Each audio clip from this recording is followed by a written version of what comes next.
మంచిర్యాల జిల్లాలో శ్రీరామనవమి శోభ నెలకొంది. మార్వాడి ప్రగతి సమాజ్ ఆధ్వర్యంలో శ్రీరాముని శోభ యాత్ర ఘనంగా నిర్వహించారు. మార్వాడీలు నృత్యాలు చేస్తూ శ్రీరాముని శోభాయాత్రగా తీసుకెళ్లి సీతమ్మ వద్దకు చేర్చి సీతారాముల కళ్యాణం కన్నుల పండుగగా నిర్వహించారు.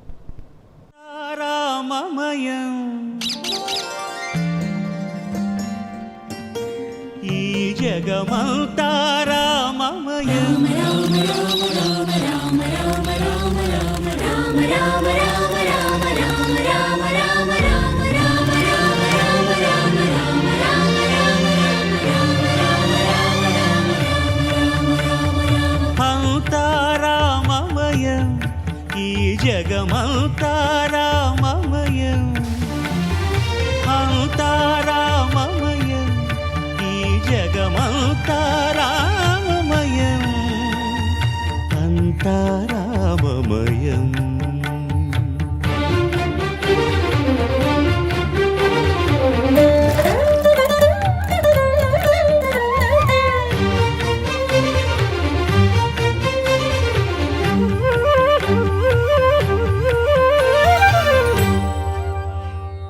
అంతరంగమున ఆత్మారాముడు అనంత రూపముల వింతలు సలుపగా, సోమ సూర్యులును సురలు తారలును ఆ మహాంబుధులు అవనీ జంబులు అంతా రామమయం, ఈ జగమంతా రామమయం, అంతా రామమయం.